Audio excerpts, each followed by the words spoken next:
குலதெய்வ கோயிலுக்கு கிளம்பிட்டோம். நம்மள நிறைய பேர் குலதெய்வம் கோயிலை வந்து சாமி கும்பிட்டதே மறந்துட்டோம். அதுவும் இப்போ இருக்க ஜென்ரேஷனுக்கெல்லாம் அவங்களுக்கு என்னென்ன குலதெய்வம் அப்படிங்கிறது தெரியாமல் கூட இருக்கு.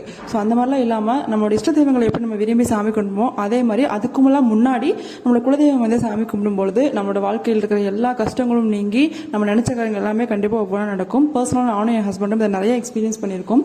எங்களுக்கு எப்பெல்லாம் கேப் கிடைக்குதோ இல்லை வாரம் வந்து நாங்கள் குலதெய்வங்கள் போயிடுவோம். எங்கள் அப்படி போகும்போது எங்களோட வாழ்க்கையில் எல்லா ஒரு நல்ல காரியங்களும் படிப்படியாக நடக்கிறத வந்து நாங்கள் அனுபவிச்சிருக்கோம். பூனேலேருந்து போன உடனே முதல் வேலையாக கோயிலுக்கு போயிட்டு பொங்கல் வச்சு எங்களால் முடிஞ்ச வச்சுருந்து அன்னதானம் பண்ணி சாமி கும்பிட்டு வந்தோம். எங்களோட கோயில் வந்து பெருமாள் திருப்பூரில் இருக்காங்க. கோயில் ரொம்ப சிம்பிளாக இருக்கும்.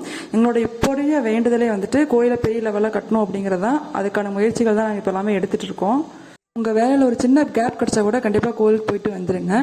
உங்கள் எல்லாருடைய வாழ்க்கையிலும் கண்டிப்பாக பெருமாள் துணை இருக்கணும் அப்படின்னு வேண்டிட்டு கோயிலிருந்து கிளம்பிட்டோம்.